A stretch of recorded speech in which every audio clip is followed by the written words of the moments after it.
Nice start for you and Joe. Anything Thanks, Sean. specifically that I don't know, the difference that you saw pay off today? No difference. Played really well today. Course was gettable on my front nine, although I kind of finished with a flurry there with the eagle and the birdie on 7 and 8. So it was all in all a much easier day than the practice rounds with the wind being manageable today. What was the club into 7? 7 iron. Okay. And just overall for the round, what were you most proud of and satisfied with? Yeah, I thought I got up and down really well. I left myself in a couple tough spots, had some longer pitches like from 30, 40, 50 yards, and I got a few of those up and down and kind of kept the momentum going, so that was big.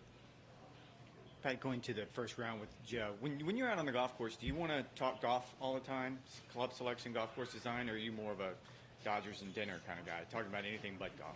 Yeah, mostly anything but golf in between shots, and then click in 30 seconds before. Was there a learning curve at all with Joe, or it seems like you two kind of hit it off from the start? Yeah, he's caddied for me a week before. He filled in a week for me a couple years ago, and so we've known each other a few years now. And he's a pro, and I've been doing it a little while now, so it's pretty easy transition.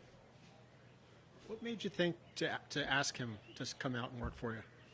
Just having a close relationship with Fred Couples, and having him speak so highly of Joe all the time, and it just like I said, I felt like I needed a change, and it just seemed to work.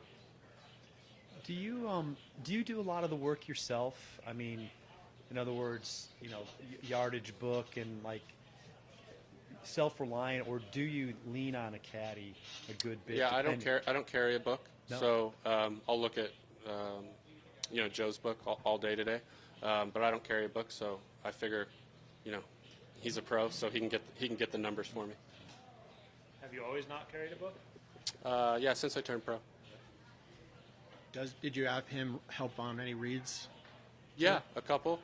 He had a really good read on 8 and made a tricky putt there up the hill. Just curious, what was the reason for deciding no book once you started playing pro golf? If I need to look at the book, I figured there'd be one right there, and for the most part, I should know the golf courses, after playing a couple practice rounds, so I figured don't need to carry a book. Do you want a pep talk at all from a caddy if things are going bad, or do you prefer that they keep to themselves, or like sort of is? I'm sure he has to learn like what you are comfortable with, and that might not always be easy. Yeah, I think it depends. Sometimes I can be,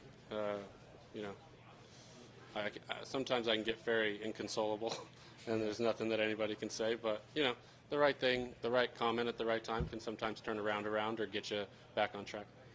What's one thing Freddie said to you about Joe that made you think, yeah, this is the right guy for me? Fred just spoke so highly of him, not just as a caddy, but just as a friend, and that he's just a great dude. And so, I trust Fred a lot. He's a good friend of mine, and I've gotten pretty close to him over the years. So when he says something like that, I know he keeps a tight circle. He means it. Has he converted you to a Yankees or Giants or Rangers fan yet? Not yet. He's working on Yankees fan, though. He's working on me. All right, Patrick. Thank you, sir. Thanks.